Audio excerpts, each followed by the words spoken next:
आपने कई बार यह सुना होगा कि हर प्रॉब्लम का सॉल्यूशन आपके अंदर ही है। हम ये बात जानते भी हैं। हम ये भी जानते हैं कि अपने थॉट्स को और अपने माइंड को कंट्रोल करके हम सक्सेस को भी अचीव कर सकते हैं। मगर कौन सी वो प्रॉपर माइंड टेक्निक्स हैं जिनका इस्तेमाल करके हम अपने पावरफुल माइंड से हर प्रॉब्लम का पावरफुल सॉल्यूशन निकाल सकते हैं? क्योंकि कहते हैं ना कि विधि से ही सिद्धि होती है, और अगर विधि नहीं मालूम होगी तो हर बार हम अलग अलग तरीके अप्लाई करते रहेंगे और फिर शायद वहीं के वहीं स्टक होकर के भी रह जाते हैं। मगर आज की समरी एक कंप्लीट सॉल्यूशन देती है। आज की बुक समरी है how to own your mind, जिसे लिखा है नेपोलियन हिल ने। नेपोलियन हिल एक ऑथर हैं जिनका main focus self help books लिखने पर रहा है। हिल की बुक्स सक्सेस और इसे कैसे अचीव किया जाए इस बात पर फोकस करती हैं।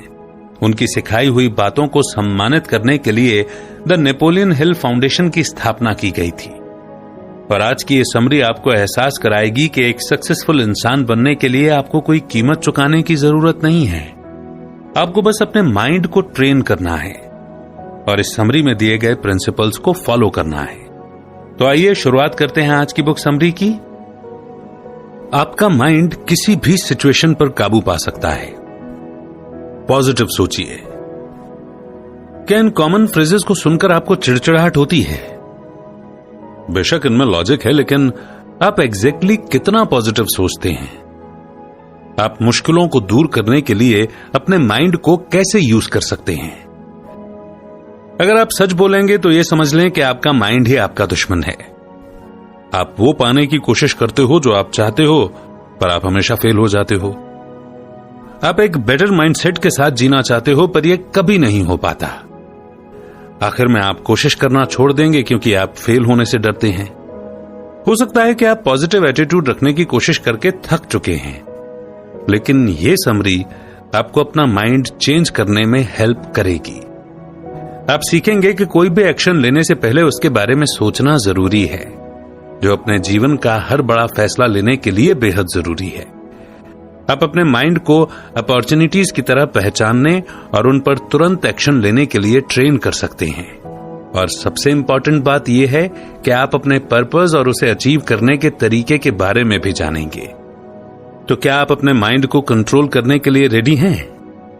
आइए फिर शुरू करते हैं इस जर्नी को इस पहले चैप्टर के साथ, क्रिएटिव विजन। क्रिएटिव विजन कोई ऐसी चीज नहीं है जिसका जिक्र लोग अपनी डेली बातचीत में करते हैं। कोई शायद ये सोचे कि यह टर्म आर्ट और लिटरेचर के फील्ड में ज्यादा फिट होता है, मगर समाजसेवी और इंडस्ट्रियलिस्ट एंड्रयू कार्नेगी के लिए क्रिएटिव विजन एक ऐसी चीज है जिसमें सबको मास्टर बनना चाहिए। एंड्रयू के हिसाब से क्रिएटिव विजन का मतलब है अपॉर्चुनिटीज को पहचानने और उन पर एक्शन लेने की एबिलिटी। क्रिएटिव विजन का एक इंपॉर्टेंट एलिमेंट है इमेजिनेशन। एंड्रयू आगे बताते हैं कि इमेजिनेशन दो तरह की होती है, सिंथेटिक और क्रिएटिव। सिंथेटिक इमेजिनेशन का मतलब है आइडियाज और प्रिंसिपल्स को जोड़कर एक ओरिजिनल आइडिया बनाना। मगर आज के टाइम में कुछ भी पूरी तरह से ऑथेंटिक यानी सच्चा नहीं है। ऑलमोस्ट हर किसी के पास कोई ना कोई आइडिया है। इसीलिए सिंथेटिक इमेजिनेशन का मतलब है पुराने आइडियाज को रीअरेंज कर उनसे कुछ नया क्रिएट करना। ऐसा इंसान जिसने सिंथेटिक इमेजिनेशन यूज किया हो, उसका बेहतरीन एग्जाम्पल है थॉमस एडिसन। उन्होंने इनकैंडेसेंट इलेक्ट्रिक लैंप यानी गर्म होने के कारण लाइट प्रोड्यूस करना, इसे बोलचाल की भाषा में बल्ब कहते हैं, इस डिस्कवरी के लिए दो पुराने प्रिंसिपल्स यूज किए थे। पहला था एनर्जी और दूसरा प्रिंसिपल था इलेक्ट्रिक लैंप।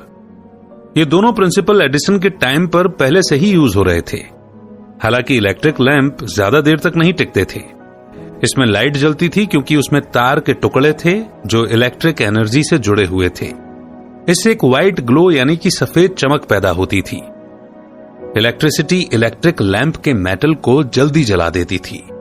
तो एडिसन को इसके बजाय चारकोल यूज करने का आइडिया आया। चारकोल इलेक्ट्रिक एनर्जी से कई घंटों तक जल सकता था। दो पुराने आइडिया से एडिसन को एक ओरिजिनल आइडिया आया जो कई सालों तक यूज होता रहा। एक और टाइप की इमेजिनेशन है क्रिएटिव इमेजिनेशन।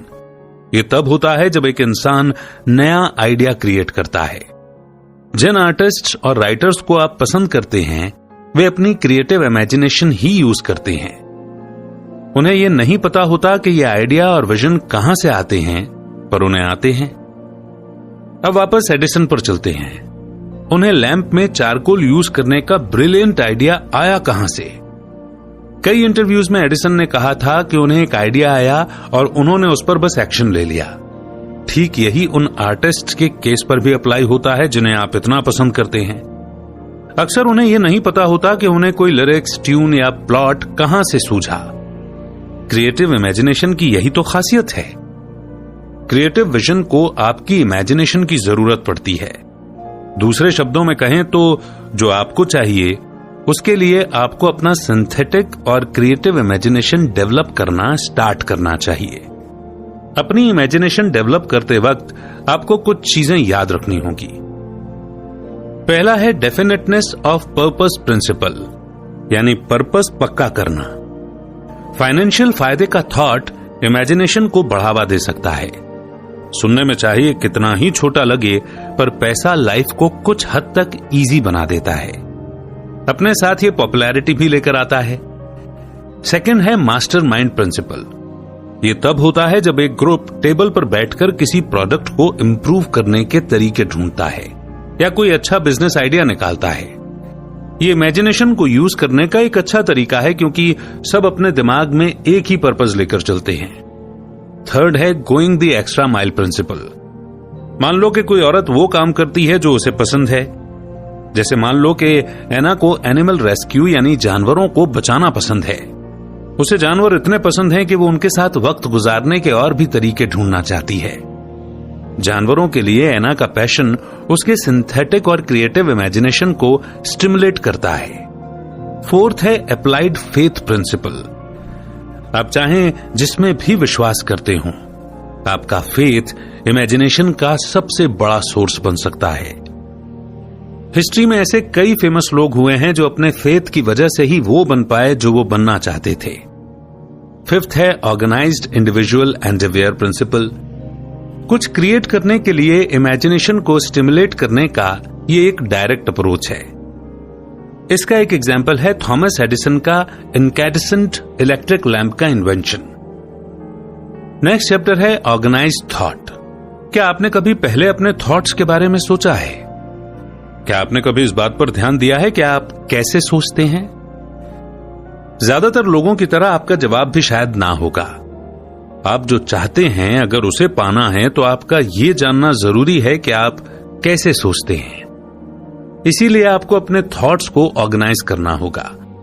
इसे आप दो तरीके से कर सकते हैं, इंडक्टिव या डिडक्टिव रीजनिंग के जरिए। इंडक्टिव रीजनिंग उसे कहते हैं जब आपके थॉट्स अनजाने फैक्ट्स को मान लेने पर बेस्ड होते हैं। जब आसमान पर बादल छाए हुए हों और कुछ अंधेरा सा होता है तो आप अपने साथ छाता लेकर बाहर निकलते हो। तो यह है इंडक्टिव रीजनिंग। डिडक्टिव रीजनिंग का मतलब है जब आपके थॉट्स जाने हुए फैक्ट्स पर बेस्ड होते हैं। जैसे मान लो पीटर को बैचलर इसलिए कहते हैं क्योंकि उसकी अब तक शादी नहीं हुई है। ये रीजनिंग ओपिनियन यानी कि राय बर्दाश्त नहीं करते हैं। ओपिनियन पर भरोसा नहीं किया जा सकता है और वो खतरनाक भी हो सकते हैं। मगर क्यों? वो इसलिए क्योंकि ओपिनियंस बायस्ड होते हैं, यानी उनका किसी साइड पर ज्यादा झुकाव होता है और कई बार उसमें नॉलेज या इंफॉर्मेशन की कमी भी होती है। इसीलिए अपने थॉट्स को एक्यूरेट तरीके से ऑर्गेनाइज करने के लिए आपको दूसरों की राय नहीं सुनना चाहिए। कई बार फैक्ट और ओपिनियन में फर्क करना मुश्किल होता है। ये कुछ चीजें हैं जो इस बुक के ऑथर नेपोलियन चाहते हैं कि लोग ओपिनियंस के बारे में जानें। इस पर तभी भरोसा किया जा सकता है जब ओपिनियन फैक्ट्स पर बेस्ड हों। रेने हर बात पर अपनी राय रखने वालों में से हैं। हर बातचीत में वो अपने विचार जरूर रखती हैं। वो हमेशा इस बात का ध्यान रखती है कि वो जो भी बोले वो हमेशा फैक्ट्स पर बेस्ड हो। ओपिनियन को फ्री एडवाइस के तौर पर देखा जाता है। कई बार किसी खास सिचुएशन या प्रॉब्लम में हमें अपने फ्रेंड्स और फैमिली की बात भी सुननी चाहिए। डायना को जब लाइफ में कोई बड़ा डिसीजन लेना होता है तो वो हमेशा अपने पार्टनर, अपनी बेस्ट फ्रेंड और अपने पेरेंट्स की बात सुनती है, लेकिन वो इतना ध्यान जरूर रखती है कि वो किसी की राय पर आंख मूंद कर भरोसा करने के बजाय वो पहले उस पर गौर करे। हमें समय समय पर अपनी इंफॉर्मेशन के सोर्स को डबल चेक करते रहना चाहिए। इससे आपका माइंड अलर्ट और शार्प रहता है। ब्रैंडन खुद को दुनिया की खबरों के साथ अपडेट रखना पसंद करता है। वो इस बात का हमेशा ख्याल रखता है कि वो डेली न्यूज पढ़े। अलग अलग मीडिया आउटलेट्स उसे वो सारी इंफॉर्मेशन देते हैं जो उसे चाहिए, लेकिन ब्रैंडन जो भी खबर पढ़ता है उन पर आंख बंद करके यकीन नहीं करता है। इसके बजाय वो अपनी रिसर्च करता है। वो ये भी पक्का करता है कि जिस मीडिया आउटलेट या रिपोर्ट को वो पढ़ रहा है वो ऑथेंटिक और जानी मानी हो। इसके अलावा ब्रैंडन ये भी जानता है कि किसी भी मुद्दे को लेकर हर न्यूज रिपोर्ट की अपनी अलग अलग राय हो सकती है। इसलिए वो ये श्योर कर लेता है कि वो सिर्फ अनबायस्ड रिपोर्ट्स और जर्नलिस्ट की रिपोर्ट ही पढ़े, यानी जो बेवजह किसी एक पक्ष को सपोर्ट नहीं करते हैं।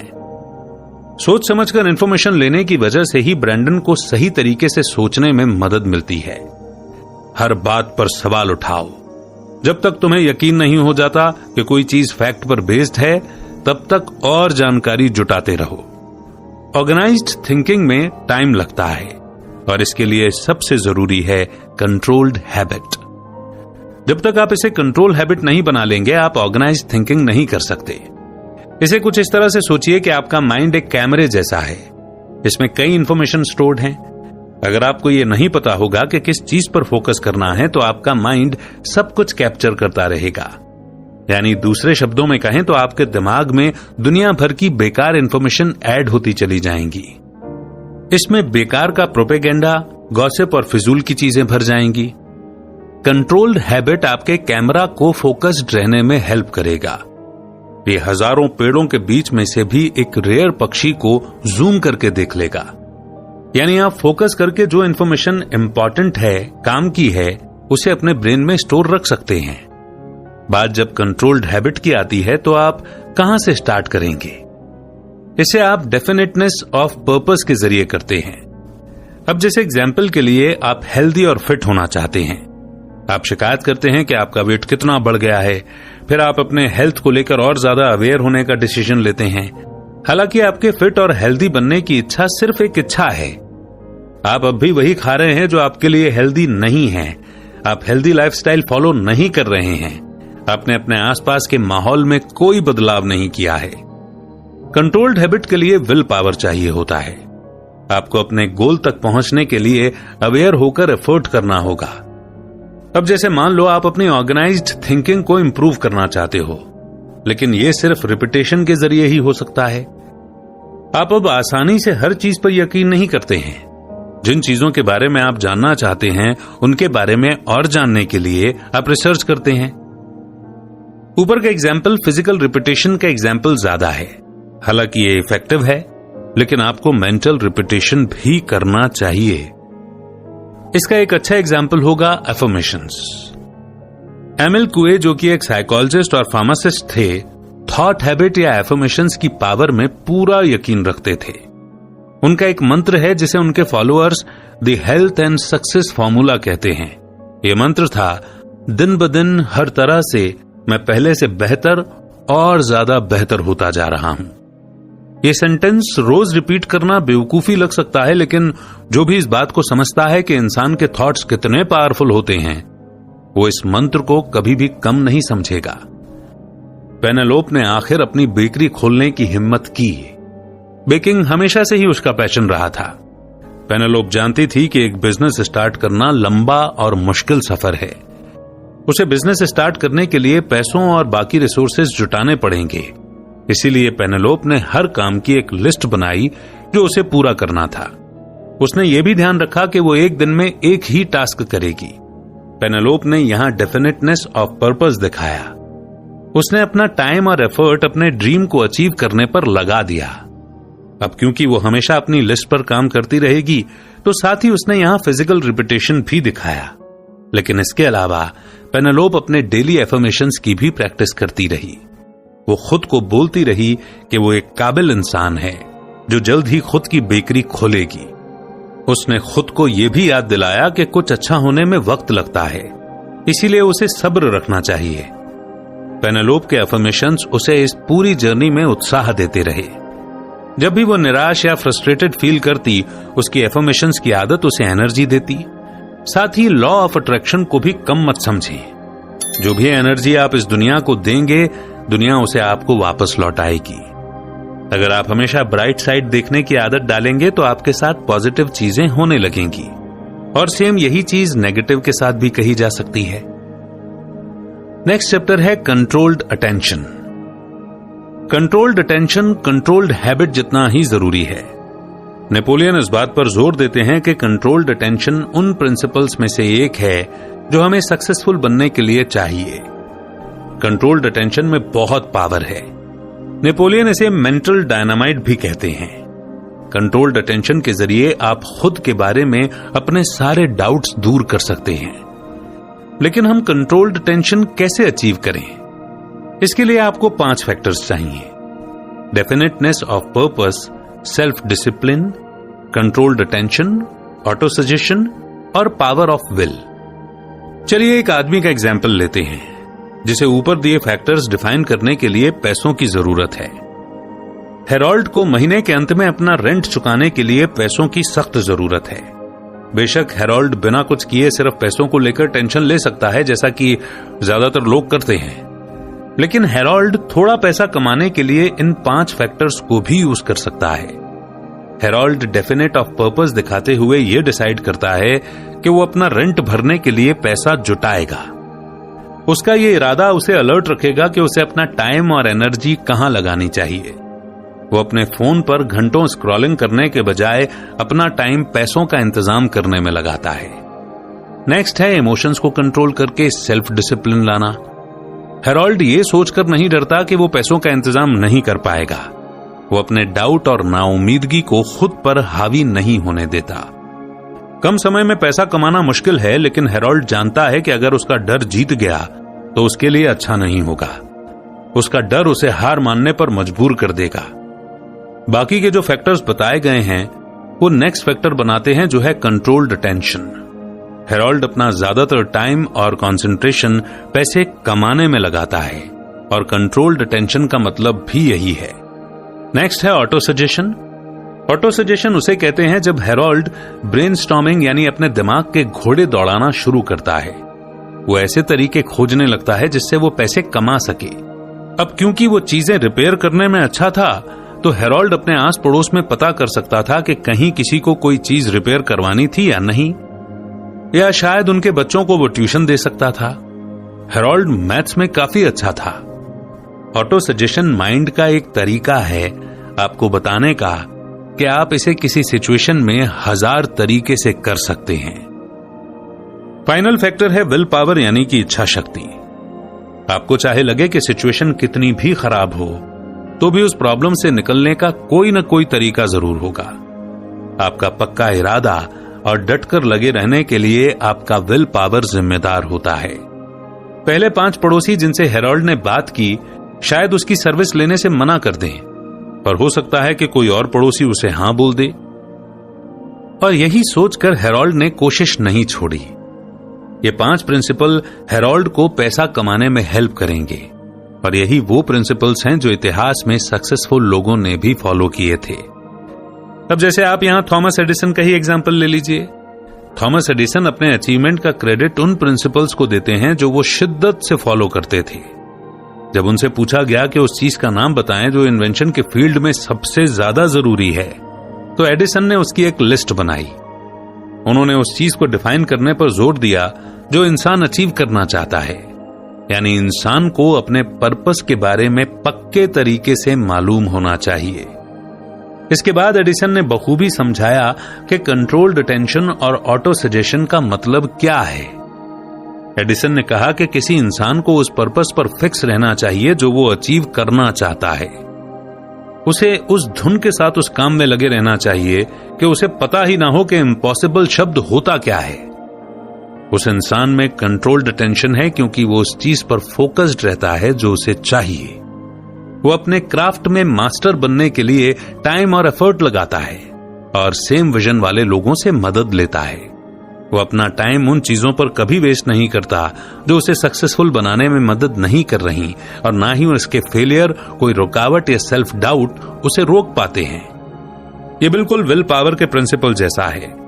ऑटो सजेशन इस तरह से भी मैनिफेस्ट होता है कि अगर इंसान को यकीन है तो वो अपना पर्पस अचीव कर पाएगा। एडिसन ज्यादातर लोगों में कॉमन प्रॉब्लम भी बताते हैं, और वो प्रॉब्लम ये है कि ज्यादातर लोग शुरुआत करने से पहले ही हार मान लेते हैं। आप खुद पर लिमिटेशन लगा देते हैं जो आपको कोशिश करने से भी रोक देती है। अभी आपने असल में शुरुआत भी नहीं की थी, लेकिन आपके मेंटल एटीट्यूड ने आपको पहले ही फेल कर दिया। अलेक्जेंडर ग्राहम बेल, जिन्होंने मॉडर्न टेलीफोन इन्वेंट किया था, वो भी पक्के इरादे और लगातार डटकर रहने की अहमियत को समझते थे। अलेक्जेंडर ने पहली कोशिश में ही टेलीफोन नहीं बना दिया था। वो तो बड़े गर्व से ये तक कहते हैं कि उन्हें याद ही नहीं है कि वो कितनी बार फेल हुए थे। तो क्या ये उनके लिए निराशाजनक था? हां। क्या इसने उन्हें बार बार कोशिश करने से रोका? बिल्कुल नहीं। वो तब तक कोशिश करते रहे जब तक कि वो एक तार के जरिए आवाज को सक्सेसफुल ट्रांसमिट करने में कामयाब नहीं हो गए। नेक्स्ट चैप्टर है Andrew Carnegie's analysis of controlled attention. बात जब कंट्रोल्ड अटेंशन की आती है तो एंड्रयू कार्नेगी इसकी बहुत तारीफ करते थे। कोई भी इसे अपनी लाइफ के किसी भी एरिया में आसानी से अप्लाई कर सकता है और उस एरिया में सक्सेसफुल हो सकता है। एंड्रयू कंट्रोल्ड अटेंशन को माइंड की पूरी एबिलिटी को एक पर्पस के लिए कंबाइन करने के तौर पर देखते हैं। खुद अपने केस में एंड्रयू को जब स्टील बनाकर बेचना था तो उन्होंने अपने माइंड का हर एरिया यूज किया। एंड्रयू की सक्सेस का सीक्रेट था अपना पूरा अटेंशन स्टील पर फोकस करना। दूसरे शब्दों में कहें तो एक स्पेशलाइजेशन होने से आप जो चाहते हैं उसे हासिल करने के चांस को बढ़ा सकते हैं। लेकिन उन इंडस्ट्रीज का क्या जो डायवर्सिटी में फलती फूलती हैं, जैसे कि रिटेल मर्चेंडाइजिंग, जहां स्पोर्ट्स का सामान और कपड़े जैसे डिपार्टमेंट होते हैं। यहां एंड्रयू कहते हैं कि कंट्रोल्ड अटेंशन डायवर्सिटी में भी पनप सकता है। रिटेल मर्चेंडाइजिंग में अभी भी स्पेशलाइजेशन की जरूरत पड़ती है, जैसे कि उनके क्लोथिंग डिपार्टमेंट में एक मैनेजर होता है जो इस बात का एक्सपर्ट होता है कि उन्हें किस तरह के ब्लाउज और शर्ट बेचने चाहिए। उनके स्पोर्ट्स डिपार्टमेंट में भी एक एक्सपर्ट होता है जो ये बताता है कि कौन से स्पोर्ट इक्विपमेंट और मशीन जल्दी बिक जाएंगे। इसीलिए कंट्रोल्ड अटेंशन डायवर्सिटी में भी सक्सेसफुल हो सकता है। यहां तक कि कॉर्पोरेट जॉब्स में भी आप कंट्रोल्ड अटेंशन अचीव कर सकते हैं, जहां कंपनी के किसी स्पेसिफिक एरिया के लिए डिपार्टमेंट, मैनेजर और रैंक एंड फाइनल एम्प्लॉयज होते हैं। ह्यूमन रिसोर्सेज मैनेजर कभी भी चीफ फाइनेंशियल ऑफिसर की जिम्मेदारी नहीं लेता है। सेम चीज इसके एम्प्लॉयज के लिए भी कही जा सकती है। अकाउंटिंग डिपार्टमेंट का कोई भी एम्प्लॉय सेल्स डिपार्टमेंट का काम नहीं देखता है। अगर आप ये डिसाइड नहीं कर पा रहे हैं कि आपको किस फील्ड में स्पेशलिस्ट बनना चाहिए, तो चिंता की कोई बात नहीं है।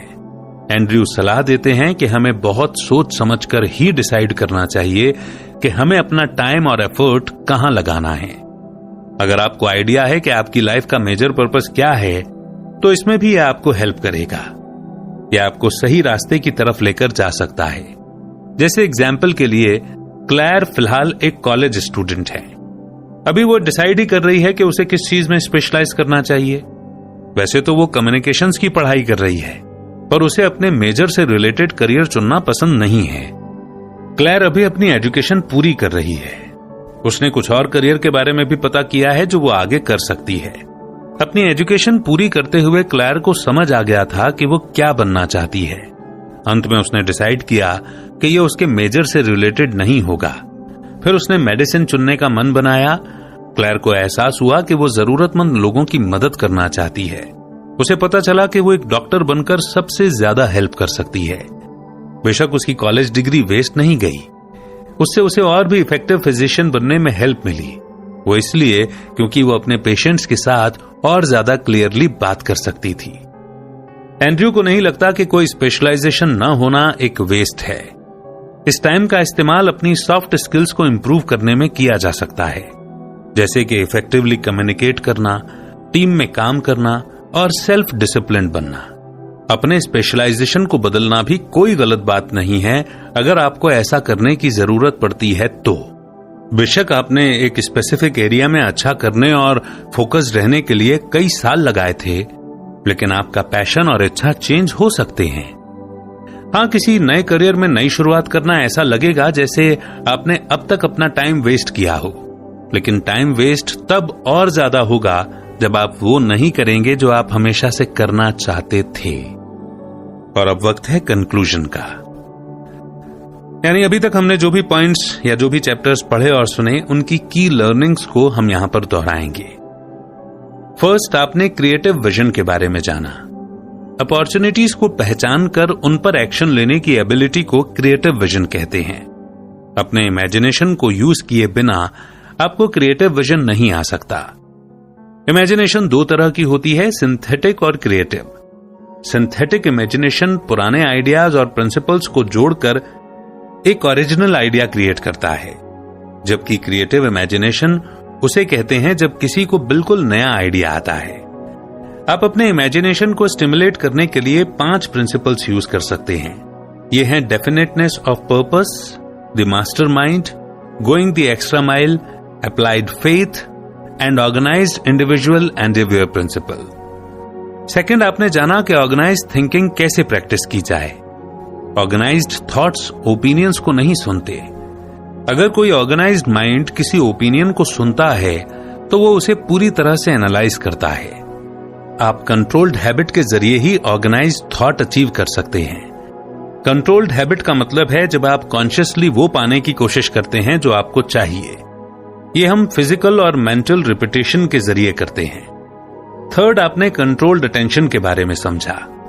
कंट्रोल्ड अटेंशन उतना ही इंपॉर्टेंट है जितना ऑर्गेनाइज्ड थॉट। कंट्रोल्ड अटेंशन के 5 फैक्टर्स हैं।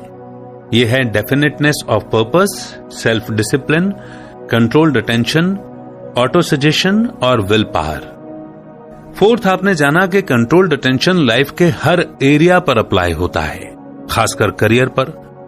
स्पेशलाइजेशन आपकी सक्सेस के चांस को बढ़ा सकता है। यह आपको अपना पूरा टाइम, अटेंशन और एनर्जी किसी एक फील्ड या इंडस्ट्री में फोकस करने में हेल्प करता है। आप एक स्पेसिफिक फील्ड या इंडस्ट्री के बारे में जितना ज्यादा जानेंगे, उतना ही आपके सक्सेसफुल होने के चांस बढ़ जाएंगे। कोई भी आपको वो पाने से नहीं रोक सकता जो आप चाहते हैं। आपके दिमाग में जो डर और डाउट्स हैं, उन पर ध्यान मत दो और अपने ड्रीम को पाने का प्लान बनाओ। इस धरती पर आपके आने का असल मकसद क्या है? एक बार अगर आपको यह पता चल जाए तो आपका माइंड, बॉडी और सोल पूरी तरह से इसे अचीव करने में जुट जाएंगे। खुद पर भरोसा रखो, आप ये बिल्कुल कर सकते हैं। इसी मोड पर यह बेहतरीन समरी यहीं पर समाप्त होती है and I am damn sure कि आपको बहुत सारी लर्निंग इस समरी से मिली हैं, जिन्हें अप्लाई करके आप अपने माइंड की पावर का पूरी तरह से यूज कर सकते हैं। कौन सा पॉइंट आपको इस समरी का सबसे ज्यादा अच्छा लगा, कमेंट सेक्शन में कमेंट करके जरूर बताइएगा। इंतजार रहेगा आपके कमेंट का। नई बुक समरी आप कौन सी सुनना चाहते हैं, आप हमें यह भी सजेस्ट कर सकते हैं। बहुत जल्द एक नई बुक समरी के साथ फिर होगी आपसे मुलाकात। तब तक रखिए अपना बेहतर ख्याल।